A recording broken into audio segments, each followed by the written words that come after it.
dalam kondisi seperti ini Ustadz, di mana saudara-saudara kita di Palestina ini terus-terusan digempur oleh Zionis Ustadz. Ini kenapa sih Ustadz negara-negara Islam ini tidak bersatu, habis itu kita serang balik mereka ini Ustadz? Tafadol Ustadz. Baik, saya jawab dari dua sisi ya. Yang pertama, siapapun yang mengaku muslim di masa sekarang bukan pilihan. Wajib membela Palestina. Bukan pilihan ini. Ini bukan pilihan. Dan bukan saatnya sekarang mencari-cari mungkin karena ini, mungkin karena itu. Umat Islam lagi dibantai. Mau umat Islam yang dahulu menyerang atau tidak, itu tidak ada urusannya. Sekarang umat Islam lagi diserang dan mereka sedang membela dirinya. Kondisi teman-teman kita sekarang di Palestina mirip waktu kita dijajah sama Belanda. Bagaimana kalau kita orang Indonesia tiba-tiba melawan dan memberontak terhadap pemerintah Belanda pada saat itu? Kita disalahkan? Tentu saja tidak. Negara kita kok. Tanah air kita dirampok. Nah begitu keadaan orang Palestina. Jadi walaupun sekarang ada banyak orang di media mengatakan, oh kan orang Palestina yang duluan menyerang. Loh mereka dijajah. Masa kita dulu kalau kita serang Belanda karena mereka jajah lalu kita disalahin? Kan lucu kan? Kan tidak mungkin. Jadi ini bukan opsional sekarang. Bukan mengatakan oh itu bukan masalah saya. Nggak bisa, wajib. Allah akan tanya kita. Per individu apa yang sudah kamu lakukan buat saudaramu di sana? Minimal dengan doa. Hanya angkat tangan modalnya. Berdoa memuji Allah lalu memuji salawat kepada Nabi SAW. Doakan agar Allah berikan kepada mereka solusi. Begitu juga dengan Allah binasakan musuh-musuhnya. Karena memang Nabi SAW mendoakan kebinasaan buat musuh. Ya. Ini satu sisi. Jadi tidak boleh kita sekarang menganggap ini bukan masalah kita. Ini masalah umat Islam. Kita ini harus seperti satu jasad kata Nabi SAW. Kalau satu luka, jari kita kena pisau misalnya. Kata Nabi SAW seluruh jasad itu akan demam. Harusnya begitu. Siapapun muslim di muka bumi ini syahadat dari keturunan suku manapun, tinggal di wilayah manapun. Kapan dia terganggu, maka sudah harus kita bela. Ada seorang wanita di ujung perbatasan negeri Persia di zaman Khalifah Mu'tasim. Salah satu Khalifah Abbasi. Dia rupanya perempuan ini lagi jalan lalu ketemu dengan 3 orang tentara Persia. Tiba-tiba tentara Persia itu menarik jilbabnya kemudian menggebukin, memukul wanita ini. Lewat seorang muslim di situ. Muslim ini merasa tidak mampu membantunya tapi dia dengar perempuan ini mengatakan wa Mu'tasimah.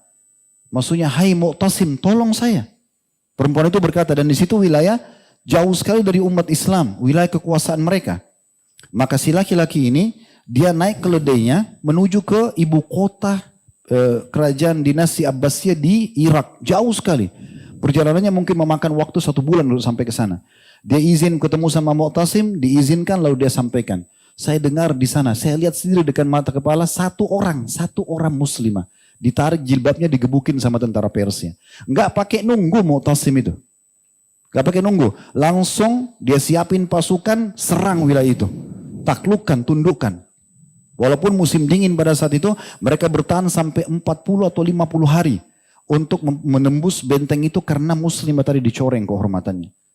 Jadi memang kondisinya enggak bisa kita main-main kalau sudah agama yang dicoreng, ikhwan akhwat sekalian, gitu kan? Kita sekarang harus peduli dengan doa kita peduli dengan harta kita sekarang cukup banyak lembaga-lembaga yang mengumpulkan donasi, menyumbang semampu kita gitu. Mungkin kalau jiwa ini butuh fatwa, ya, butuh memang pemerintah kita yang mengizinkan kita untuk pergi, dibuka itu berbeda, gitu kan? Ini yang bisa kita lakukan. Ini jawaban yang pertama. Jawaban yang kedua, kalau kenapa pemimpin-pemimpin Muslim tidak bersatu dan menyerang balik? Ini jawabannya bukan di tangan saya, ikhwan akhwat sekalian. Jawabannya ada di tangan para pemimpin itu. Yang akan diminta tanggung jawab pada hari kiamat. Semua pemimpin muslim sekarang akan diminta pertanggungjawaban hari kiamat. Bagaimana bisa dia lihat saudaranya di sana, dia punya kekuatan militer, dia punya ekonomi, kenapa dia tidak maju? Sayangnya pemimpin kita sekarang ini beda sekali dengan Abu Bakar, beda sekali dengan Umar. Abu Bakar itu sebenarnya Nabi SAW ada 2 kelompok muncul pada saat itu. 3 kelompok malah sekaligus. Yang pertama penolak pembayar zakat. Mengaku muslim tapi mereka mengatakan sudah Rasulullah sudah meninggal. Gak ada lagi zakat. Zakat kami cuma berikan kepada Nabi. Nabi meninggal gak usah bayar zakat. Berarti rukun Islam yang ketiga mau dihapus sama mereka. Kelompok yang kedua adalah orang-orang yang murtad dari agama Islam. Mereka masuk Islam awalnya di akhir hidup Nabi SAW dengan tujuan ya mereka hanya sekedar takut saja secara politik. Karena umat Islam sudah menguasai Jazirah Arab.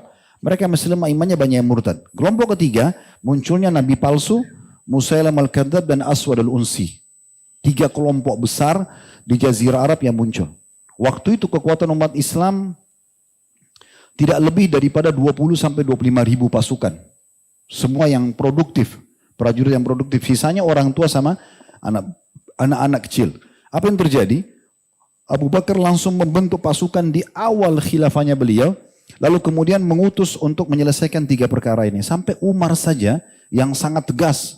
Umar itu sampai mengatakan, ya Abu Bakar, kenapa? Karena Abu Bakar mengangkat Umar sebagai penasihat. Ya Abu Bakar, kenapa kita nggak kirim saja dai ke sana? Ceramain mereka, dakwahi mungkin mereka sadar. Abu Bakar dengan tegas mengatakan, saya pasti akan memerangi demi Allah seseorang yang tadinya membayarkan zakat ke masa Nabi SAW walaupun dengan tali kekangan kuda atau ikatan atau seekor domba yang pernah dibayar kepada Nabi SAW lalu mereka berhentikan. Lalu keluar pasukan tersebut. Waktu keluar pasukan, seluruh kekuatan laki-laki keluar. Tertinggal saja di Madinah itu beberapa orang tua kebanyakan dan wanita. Yang tinggal di sana Abu Bakar sama Umar sebagai khalifah dan wakilnya. Kemudian juga beberapa sahabat yang memang disuruh oleh Abu Bakar mengurus Baitul Mal, mengurus beberapa hal yang berhubungan dengan keperluan kaum muslimin. Waktu itu sempat muslimin khawatir jangan sampai Madinah diserang. Ini kosong, gak ada pasukan. Tapi ternyata dengan niat yang tulus untuk membela Islam, membela agama Allah SWT ini yang terjadi justru musuh-musuh di luar sana berpikir gak mungkin Madinah kosong. Gak mungkin Raja Muslim mengutus pasukannya sementara membiarkan kandang dia sendiri Madinah itu kosong. Maka dengan itu mereka khawatir menyerang Madinah dan akhirnya Allah berikan kemenangan di tangan Abu Bakar. Dan ulama mengatakan jasa Abu Bakar yang luar biasa di masa hidupnya walaupun cuma 2 tahun dia telah menyelesaikan 3 perkara besar ini. Perkara pertama adalah semua penolak zakat diperangi dan harus tunduk kepada hukum Allah dan rukun Islam tidak jadi dihapus oleh mereka. Orang-orang yang murtad diperangi. Itu juga dengan para nabi-nabi palsu semuanya diperangi akhirnya 2 orang ini Aswad al-Unsi dan Musailam al-Kadzab meninggal di masa dia. Di zaman Umar juga begitu. Di zaman Umar tidak ada satupun orang non-muslim yang berani mengganggu umat Islam. Mengganggu saja nggak mungkin. Mereka segan. Zaman Uthman, zaman Ali, semua begitu. Ini kalau pemimpinnya seperti itu. Kalau pemimpin yang zaman sekarang kita tidak tahu. Cuma memang di satu sisi teman-teman sekalian kita jangan terlalu lancang juga berlebihan dalam berbicara tentang para pemimpin muslim. Kita tidak tahu apa yang sedang terjadi. Kita kan ini orang luar ya. Mereka yang sedang berada di satu ranah politik itu kita tidak tahu.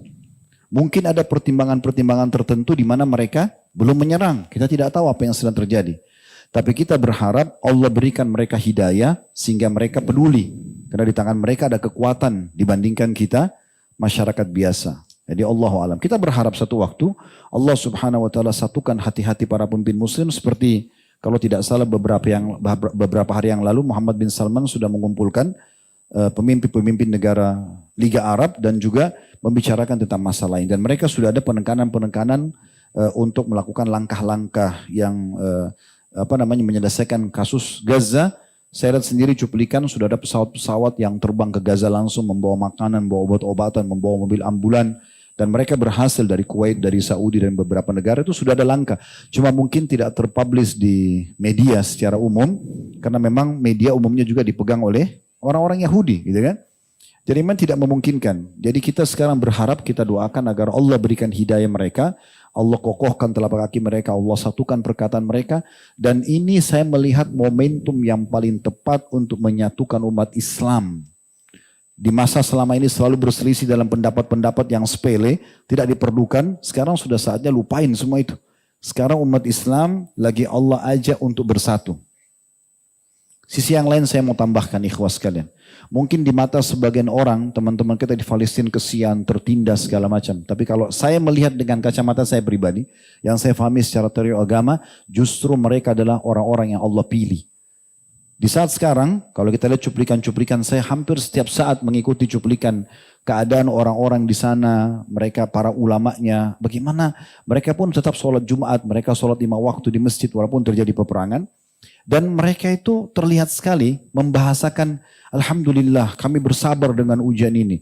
Alhamdulillah kami menikmati proses ini. Para syuhada diciumin sama mereka. Mereka merasa gembira. Ibunya bangga dengan anaknya mati syahid. Ini Allah pilih mereka menjadi orang-orang yang betul-betul merindukan akhirat. Dunia jadi kecil buat mereka.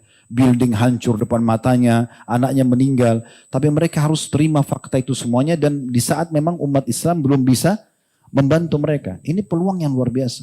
Siapa yang Allah berikan kesempatan beramal saleh, terutama dia bisa berjihad di jalan Allah dengan cara yang benar. Seperti di Gaza sudah jelas caranya benar. Mereka lagi dijajah, mereka melawan gitu kan. Maka ini adalah sebuah karunia yang luar biasa. Karena tinggal tunggu satu peluru, satu bom, selesai. Bagi dia mati syahid dan mendapatkan mati terbaik. Kita belum tentu bisa dapatkan itu. Allah sedang memilih mereka. Mungkin secara kasat mata kita lihat, anak ini kena bom, ibu itu meninggal juga, anak ini laki-laki itu meninggal. Tapi mereka mati, semua orang juga pasti mati kan. Cuma mereka sudah meraih mati terbaik, yaitu mati syahid di jalan Allah Subhanahu Wa Taala. Harusnya kita merasa cemburu dengan mereka, karena mereka mendapatkan peluang itu, kita tidak mendapatkannya. Tapi kita masih bisa meraih peluang itu dengan niat kita dan doa kita. Kita partisipasi bersama mereka di pahala.